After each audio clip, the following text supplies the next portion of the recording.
Imagine filhos que receberam uma enorme herança, mas ficaram algum tempo sem saber disso, por não tomarem conhecimento do testamento deixado pelos pais. Podem ter passado por dificuldades enquanto não tomaram conhecimento daquele importante documento. Não é difícil nos tornarmos crentes que estão sempre querendo novidades, insatisfeitos por não nos apossarmos do que Deus nos deixou. Demonstramos descontentamento com o ensino da Palavra de Deus, desconfiamos que a Bíblia não é tudo e buscamos revelações especiais que saciem nossa sede do oculto e do misterioso, do que chamamos de profundo e mais espiritual. Não se trata de uma nova tendência. Não era nova nos dias de Irineu de Leão, mas foi quando se tornou mais agressiva e mais aceita entre os cristãos.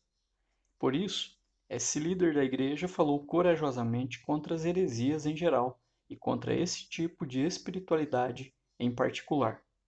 E nós com isso? Nós vivemos hoje um ressurgimento do gnosticismo e a igreja é bombardeada pela proposta de um cristianismo esotérico, baseado não nas escrituras, mas em experiências pessoais. Irineu nasceu em Esmirna, na Ásia Menor, aproximadamente 130 d.C., e foi presbítero em Leão durante a perseguição do imperador Marco Aurélio. Após a morte de Fotino, bispo de Leão, Irineu tornou-se o seu sucessor. Mesmo com crenças equivocadas no que diz respeito ao governo da Igreja, Irineu é considerado o mais exímio teólogo do segundo século. O gnosticismo representou um perigo mortal para a Igreja cristã. Ele ensinava que Deus era completamente distante do mundo material, não tendo tomado parte na criação. Para o gnosticismo, a matéria é má e o espírito é bom. Daí os cristãos hereges rejeitarem a encarnação e a ressurreição de Cristo e dizerem que salvação é nos livrarmos desse corpo e, para isso, dependermos de um conhecimento especial. Por isso, rejeitavam as Escrituras e apelavam para tradições secretas supostamente transmitidas pelos apóstolos. Já nos tempos de Paulo, esses ensinamentos preocupavam a Igreja. O maior de todos os pensadores gnósticos do segundo século foi Valentino, que ensinou por volta do ano 137 d.C. Ele estabeleceu escolas no Egito e em Chipre, escolas que ainda floresciam durante o quarto século, e depois mudou-se para Roma, onde fundou a mais famosa de suas escolas. Ele jamais estabeleceu uma igreja e não deixou livros sobre os seus ensinamentos. A literatura gnóstica se propagou rapidamente. A maré gnóstica ameaçava levar tudo de roldão. A biblioteca das obras gnósticas, descoberta em 1945, ao nordeste de Nag Hammadi, tão sensacional quanto a de Qumran, porém menos harmoniosa do que aquela, permite-nos conhecer melhor a extensão dessa literatura que ameaçava a Igreja. Foi especialmente para combater o gnosticismo que Irineu escreveu Adversus Aereses, uma das suas obras mais importantes, datada entre 180 e 185 d.C.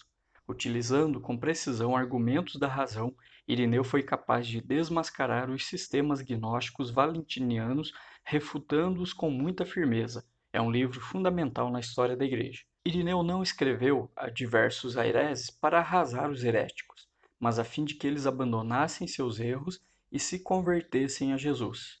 Embora Irineu tenha sido contestador, foi apelidado de o pacificador.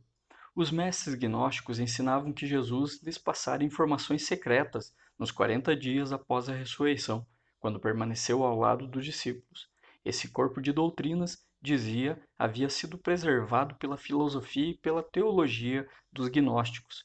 Irineu argumentava que o perfeito evangelho havia sido dado por Cristo aos seus apóstolos, que escreveram a sua mensagem nos 4 evangelhos.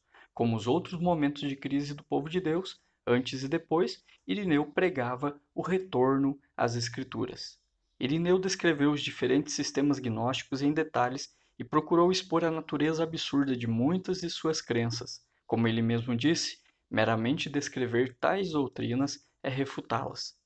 Vivendo em tempos de retorno ao gnosticismo abertamente pregado em nossa sociedade, é triste vermos o quanto lhe dão espaço também na igreja cristã. É hora de, como Irineu, reafirmarmos a herança apostólica encontrada nas Escrituras. A Bíblia é a voz de Deus. Paulo diz a Timóteo que a Bíblia é o sopro de Deus. Theopneustos é a união de duas palavras gregas, theos, Deus, e pneuma, sopro ou espírito. Por isso, quando lemos a Bíblia, estamos ouvindo Deus falar ou soprar em nossos corações. Não é uma experiência mágica, como muitos que procuram ouvir a voz de Deus em muitos lugares querem, mas é o ensino escrito do Espírito Santo, ministrado nos corações, apresentando os propósitos e os planos de Deus para a salvação do homem. A própria Bíblia se apresenta como a voz de Deus. É possível observar que os autores do Novo Testamento citam passagens do Antigo Testamento declarando que Deus falou, que o Espírito Santo falou ou que a Escritura disse. A Bíblia é suficiente. O pastor Timóteo passou por problemas dentro e fora da igreja de Éfeso, muitas provações, tentações e falsos ensinamentos. É possível que a maior tentação para Timóteo fosse livrar-se dos problemas, adaptando a igreja às exigências do seu tempo e tornando a vida cristã mais agradável, menos radical. Mas isso significaria abrir mão da palavra de Deus. Paulo exorta Timóteo a continuar na palavra, mesmo com a maré contrária. Timóteo tinha de ajudar os crentes a entenderem que a Bíblia é suficiente para salvar.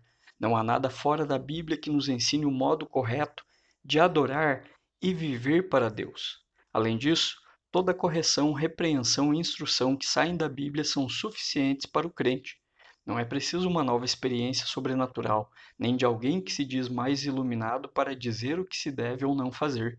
A Bíblia nos dá tudo o que é necessário, ela não precisa de complementos. Palavras bonitas, poesia e até mesmo a boa música podem nos alegrar, emocionar e até nos fazer meditar, mas o que transmite fé é a pregação da palavra de Cristo. Essa palavra é o poder para a salvação, que age em nosso coração e torna a graça de Deus irresistível para nós. O homem não tem acesso e nem pode manipular este maravilhoso poder da palavra de Deus. A voz de Deus é a única que tem que prevalecer dentro da igreja. É a única autoridade sobre nós. Se não colocamos em prática os princípios dessa palavra, não saberemos das verdades e bênçãos que o Senhor tem para nós.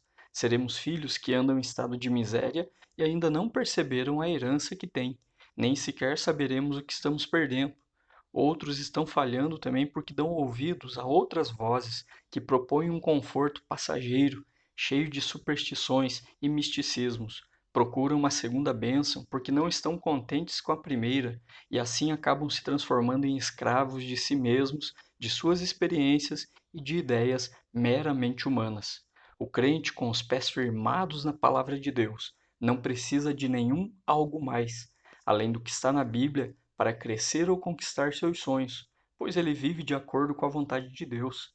Não precisa seguir nenhum guru ou alguém que se diga mais ungido, porque a sua Bíblia traz a resposta para todos os seus anseios. Que outros neo-irineus se levantem para combater o neognosticismo de nossos dias.